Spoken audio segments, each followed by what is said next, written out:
अहिल्या के अलावा वह दूसरी स्त्री कौन थी जो पति के श्राप से पत्थर की शिला बन गई थी? दोस्तों, यह प्रश्न किया था हमसे कविराज सत्येंद्र कुमार डेहरिया जी ने, जो मैं आज बहुत दिनों के बाद आपके सामने प्रस्तुत कर रहा हूँ। दोस्तों, अहिल्या का उद्धार तो राम जी ने कर दिया था, पर इस नारी का उद्धार कैसे हुआ या नहीं, आइए जानते हैं इसके बारे में। और अगर उद्धार हुआ भी हो तो किसने उद्धार किया था? दोस्तों, इन तमाम जानकारी के बारे में मैं आपको इस वीडियो के माध्यम से बताने जा रहा हूँ। दोस्तों, अगर आप इस चैनल को पहली बार देख रहे हैं तो चैनल को सब्सक्राइब करके घंटी के निशान को दबाकर ऑल पर क्लिक कर दें, ताकि ऐसे ही ज्ञानवर्धक प्रसंग आपको सुनाता रहूं। चलिए शुरू करते हैं। दोस्तों, अहिल्या का नाम तो सभी ने सुना होगा, जो अपने पति ऋषि गौतम के श्राप से पाषाण बन गई थी, जिसका उद्धार भगवान श्री राम के चरण रस से हुआ था।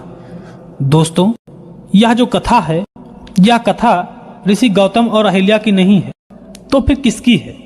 तो बने रहिए हमारे वीडियो के अंत तक। दोस्तों, एक बार गयासुर नाम का राक्षस बहुत घोर तपस्या कर रहा था, जिसकी तपस्या को देखकर सभी देवता गण घबराकर भगवान विष्णु की शरण में गए और उनसे प्रार्थना किया कि वह हमारी गयासुर से रक्षा कर। भगवान विष्णु भी देवताओं के उनके रक्षा करने का आश्वासन देकर गयासुर के सामने गए और उससे बोले, हे असुरराज, कोई हमसे वर मांगो। इस पर गयासुर ने कहा, हे भगवान, मुझे वरदान दीजिए कि मैं सब तीर्थों में पवित्र तीर्थ बन जाऊं। भगवान ने कहा, तथास्तु, जाओ, ऐसा ही होगा। अब दोस्तों, क्या था? भगवान के वरदान के कारण गयासुर सब तीर्थों में श्रेष्ठ बन गया। अब तो लोग तीर्थों में ना जाकर उसी असुर के दर्शन करके मोक्ष प्राप्त करने लगे। यह देखकर पृथ्वी के सारे तीर्थ सूने पड़े हैं, वहां कोई भी मनुष्य नहीं जा रहा है। तो सभी देवता और ब्रह्मा जी चिंतित होकर भगवान विष्णु के पास गए और उनसे कहा, हे भगवान, स्वर्ग और पृथ्वी सूना हो चुका है।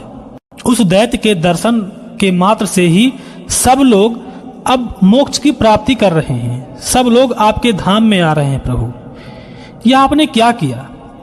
तभी भगवान विष्णु ने कहा, हे ब्रह्मदेव, तुम सबको साथ लेकर गयासुर के पास जाओ और उनसे यज्ञ भूमि बनाने के लिए उसका शरीर मांग लो। दोस्तों, तभी ब्रह्मा जी के साथ सभी देवता गयासुर के पास पहुंचे और उससे कहा, हे दैत्य प्रवर, हम तुम्हारे पास तुम्हारे अतिथि बनकर आए हैं। आप हमें यज्ञ भूमि बनाने के लिए अपना शरीर प्रदान करें। दोस्तों, ब्रह्मा सहित सभी देवताओं की प्रार्थना सुनकर दैत्य गयासुर पृथ्वी पर लेट गया। तभी ब्रह्मा जी ने उसके मस्तक पर यज्ञ आरंभ कर दिया। जब पूर्ण आहुति का समय आया तो गयासुर का शरीर चंचल हो गया, वह हिलने डुलने लगा। तब ब्रह्मदेव ने पुनः भगवान विष्णु से कहा कि हे नारायण, गयासुर पूर्ण आहुति के समय विचलित हो रहा है, अब हम क्या करें?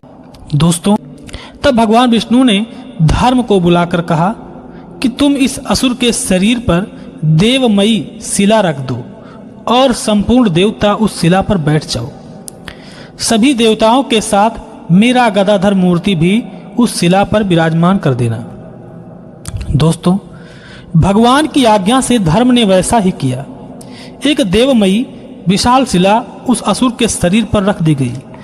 दोस्तों, आपको बता दें कि धर्म ने जो शिला उस असुर पर रखी थी, वह शिला आखिर कौन थी? तो आइए समझते हैं आगे की कहानी। दोस्तों, धर्म से उनकी पत्नी धर्मवती की गर्भ से एक कन्या का जन्म हुआ था, जिसका नाम था धर्मव्रता, जिसका विवाह ब्रह्मा के मानस पुत्र मरीच ऋषि के साथ हुआ था। एक बार ऋषि मरीच जंगल से कुशा और पुष्प लेकर आए थे, जिसके कारण वह बहुत थक गए थे, क्योंकि बहुत दूर से आए थे। उन्होंने भोजन करके अपनी पत्नी धर्मव्रता से अपने पैर दबाने के लिए कहा। दोस्तों, ऋषि के कहने पर उनकी पत्नी धर्मव्रता ने उनके पैर दबाने शुरू कर दिया। थके मांदे ऋषि मरीचि जी वहीं पर सो गए। इतने में वहां पर ब्रह्मा जी आ पधारे। अब धर्मव्रता सोचने लगी कि मैं ब्रह्मा जी की पूजन करूं या अपने पति का पैर दबाती रहूं, क्योंकि ब्रह्मा जी गुरु के भी गुरु हैं और मेरे पति के तो पूज्य हैं, स्वयं मेरे पति के भी पिताजी हैं, अतः इनका पूजन करना ही उचित है। दोस्तों, यही सोचकर धर्मव्रता पति के पैर छोड़कर ब्रह्मा जी के पूजन में लग गई। तभी इतने में ही ऋषि मरीचि की नींद खुल गई और अपनी पत्नी को अपने पास न देखकर उन्होंने आज्ञा उल्लंघन के अपराध से उन्हें श्राप दे दिया और कहा कि जाओ, तुम इसी समय शिला बन जाओगी। दोस्तों, धर्मव्रता ने श्राप सुनकर अपने पति से कुपित होकर कहा, हे स्वामी, आपकी सेवा छोड़कर मैंने आपके पूज्य पिताजी की पूजा की है।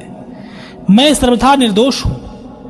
ऐसी दशा में आपने श्राप दिया है, तो जाओ, आपको भी भगवान शिव के द्वारा श्राप की प्राप्ति होगी। दोस्तों, इतना कहकर धर्मव्रता श्राप लगने के बाद भी वह खुद को अग्नि में प्रवेश कर गई। हजारों वर्ष तक कठोर तपस्या करती रही। तब भगवान विष्णु और देवताओं ने उनके तपस्या से प्रसन्न होकर वर मांगने को कहा। इस पर धर्मव्रता ने कहा कि आप लोग मुझ निर्दोष पर लगे श्राप को दूर कर दें। दोस्तों, धर्मव्रता की प्रार्थना पर भगवान विष्णु ने कहा, हे देवी, किसी का दिया हुआ श्राप तो झूठा नहीं हो सकता, परंतु तुम देवताओं के चरण चिन्ह से अंकित शिला बन जाओगी। गयासुर के शरीर को स्थिर रखने के लिए तुम्हें शिला का रूप धारण करना होगा। उस समय तुम देवव्रता, देवशिला, सर्वदेव स्वरूपा, सर्वतीर्थमयी और कुंजशिला कहलाओगी। तभी धर्मव्रता कहने लगी, हे प्रभु, यदि आप मुझ पर प्रसन्न हैं तो मुझे एक वरदान और दीजिए। जब मैं शिला बनूं तो उस समय ब्रह्मा, विष्णु, महेश अपनी अपनी पत्नियों के सहित सदा विराजमान रहें। देवताओं ने तथास्तु कह दिया और वो लोग चले गए। दोस्तों, उसी शिला को धर्म ने गयासुर के शरीर पर रखा था। तभी गयासुर का शरीर हिलना बंद नहीं हुआ। तब भगवान रुद्र सहित सभी उस शिला पर चढ़ गए। तब भी गयासुर का शरीर हिलना बंद नहीं हुआ। तब भगवान विष्णु ने अपनी गदाधर मूर्ति प्रदान किया और उसके साथ स्वयं उस शिला पर स्थित हुए। दोस्तों, तब से भगवान विष्णु का एक नाम गदाधर भी पड़ा और उस तीर्थ में गदाधर मूर्ति के साथ विराजमान हो गए। तब उस गयासुर का शरीर स्थिर हो गया और ब्रह्मा की पूर्ण आहुति लगी। गयासुर कहने लगा, हे देवताओं, आपने मुझे शिला से दबा दिया है, इसलिए मुझे एक वरदान दे दो। तब देवताओं ने कहा, हे गयासुर, आज से यह तीर्थ तुम्हारे नाम से जाना जाएगा, जिसमें सभी देवी देवता विराजमान रहेंगे और लोग मोक्ष को प्राप्त करेंगे। दोस्तों, यह थी हमारी कथा। गौतम ऋषि ने जो श्राप दिया था वह अहिल्या को, जो पत्थर हो गई थी, और लेकिन ऋषि मरीच ने जो श्राप अपनी पत्नी धर्मव्रता को दिया था, ये उस पर यह कहानी निर्भर थी जो मैंने आपके सामने प्रस्तुत किया है। दोस्तों, ये कथा यहीं तक थी। अगर आपको कथा अच्छी लगी हो तो वीडियो को लाइक शेयर जरूर करें और चैनल को पहली बार देख रहे हैं तो सब्सक्राइब करें, क्योंकि ऐसे ही ज्ञानवर्धक प्रसंग मैं अपने इस चैनल पर बनाता रहता हूँ। तो लेते हैं विदा, फिर मिलेंगे ऐसे नए टॉपिक पर। तब तक के लिए जय श्री राम, जय हिंद, जय भारत।